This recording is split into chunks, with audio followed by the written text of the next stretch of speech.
Bonjour, bienvenue dans cette nouvelle vidéo.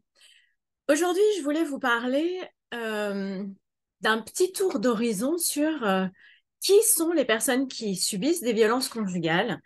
Qui sommes-nous? Alors en fait, contrairement à ce que l'on pourrait croire, ce ne sont pas des pauvres petites choses qui sont dépourvues de caractère, d'ambition ou de joie de vivre. Au contraire, souvent, ce sont des personnes très rayonnantes, pleines de vie active, qui attirent justement ce genre de personnes toxiques et manipulatrices. Euh, Il n'y a pas de profil type de victime, hein, pas de profil professionnel, pas de profil social non plus. Toute personne peut être concernée un jour et être victime de violences conjugales, qu'elle soit ouvrière, qu'elle soit euh, qu'elle fasse partie des hautes dirigeantes, qu'elle soit des professions hautement intellectuelles, autrices, comédiennes, femmes de ménage, qui que nous soyons, nous pouvons être un jour victimes de violences conjugales. En tout cas, ce qui est sûr, c'est que ce sont des femmes qui sont de véritables guerrières, parce qu'il faut une force incroyable pour pouvoir vivre au quotidien les humiliations, les menaces, les coups, le chantage, les insultes, en plus du stress et de la vie quotidienne, que ce soit avec les enfants ou pour celles qui travaillent de l'environnement professionnel. Voilà. Que vous dire d'autre? En fait, la seule chose que ces femmes auraient en commun, c'est qu'elles sont trop, elles sont trop, et comment dire, elles sont même surefficientes, elles ont des sens exacerbés, elles sont trop sensibles, trop empathiques, elles ont des trop grandes valeurs pour le commun des mortels, si je puis dire.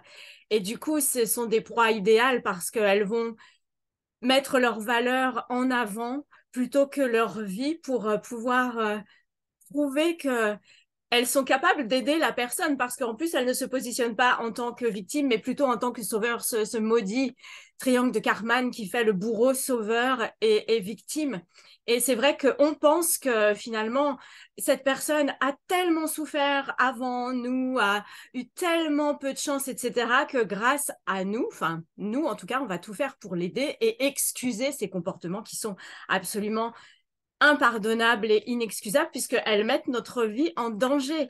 On a vraiment un manque de conscience, un déni euh, de ce qui nous arrive et de ce qui nous fait plonger de plus en plus en enfer au quotidien. Que vous dire d'autre? Finalement, il n'y a rien qui peut mettre ces femmes KO, puisque comme on minimise les faits, la violence, non, mais là, c'est un dérapage, c'était pas si fort que ça par rapport à d'autres personnes. Les insultes, oh, non, mais en même temps, j'ai déconné ou j'ai pas fait ci, c'est pas fait ça. Enfin, on arrive vraiment à douter de nous, à nous remettre en question et à penser que on n'est pas normal. On n'est pas normal et du coup, on s'éteint petit à petit à l'intérieur.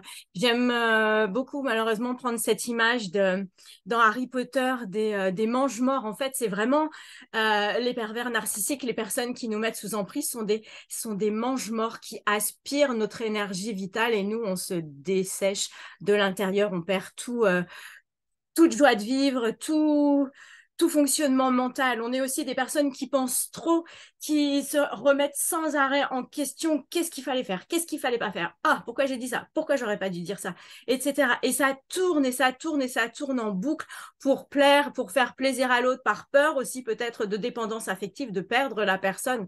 Sauf qu'on est en train de se perdre nous petit à petit et de se noyer. Euh, on est vraiment comme le chat et la souris, c'est un jeu pervers et sadique qui excite véritablement le manipulateur, puisque et arriver à anéantir une personne qui est rayonnante, qui est pleine de joie, qui a beaucoup de vie sociale, par exemple, mais c'est jouissif de la voir petit à petit s'éteindre, lui faire perdre tous ses contacts et d'être sa chose à lui et rien qu'à lui et de pouvoir en faire ce qu'on veut.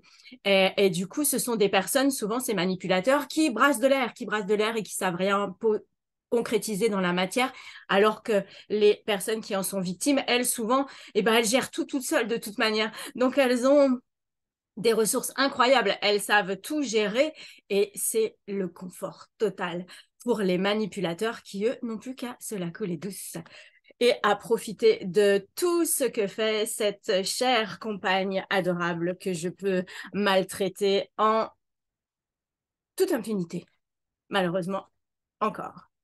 Qu'est-ce que je voulais vous dire d'autre? Du coup, c'est ça, on souffre, je voudrais pas dire le mauvais terme, d'hyperesthésie, ce qui veut dire que, en fait, nos sens sont éveillés constamment, hypersensibles au bruit, aux odeurs, environnement bruyant, moi je vois, j'ai beaucoup de mal quand je suis dans un environnement où il y a beaucoup de monde à me concentrer, ça me perturbe.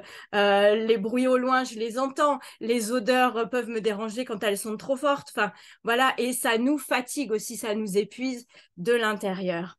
Euh, voilà, donc hyperesthésie, mais aussi, voilà, hyperesthésie. Nous souffrons d'hyperesthésie. Voilà, je vous souhaite une très belle fin de journée. J'ai perdu mes notes en fait. Merci d'avoir suivi cette vidéo. Vous n'êtes pas seul. Sachez que nous sommes toutes pareilles. On fonctionne toutes avec les mêmes schémas. Donc, ne vous laissez pas abattre pour reprendre les visuels de la Fondation des femmes. Euh, et puis, n'hésitez pas à me contacter, n'hésitez pas à en parler, abonnez-vous, partagez. Vraiment, mettez des commentaires aussi, je me ferai un plaisir de répondre, de vous lire ou contactez-moi en message privé si ça vous touche personnellement. Mais voilà, parlons-en, parlons-en autour de nous. Je vous souhaite une très belle journée et je vous dis à très bientôt dans une prochaine vidéo.